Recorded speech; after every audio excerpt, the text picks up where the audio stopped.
आणि एक महत्त्वाची बातमी, शरद पवारांच्या गटाला नवं नाव मिळालेलं आहे, त्या संदर्भातली ही महत्त्वाची बातमी। राष्ट्रवादी काँग्रेस पार्टी शरदचंद्र पवार असं नाव शरद पवार यांच्या गटाला मिळालेलं आहे। राज्यसभा निवडणुकीसाठी पवारांच्या गटाला हे नाव मिळाल्याची माहिती मिळते।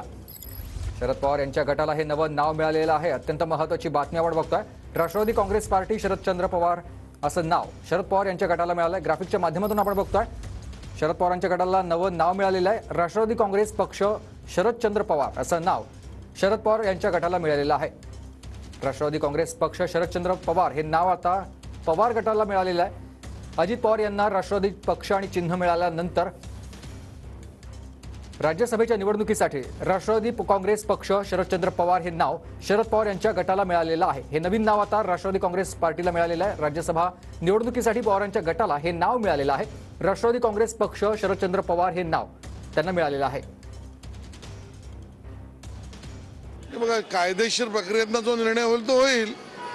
आम्ही पहिल्यापासूनच म्हणत होतो हे सगळे पक्ष हे व्यक्तिगत आणि परिवारवादी आहेत। ते उभाटानेही दाखवले आणि आता शरदचंद्र पवार राष्ट्रवादीनेही दाखवलेत। म्हणूनच म्हटलंय व्यक्तिगत आणि परिवारवादी पक्ष आहेत, यापेक्षा दुसरं काही नाही।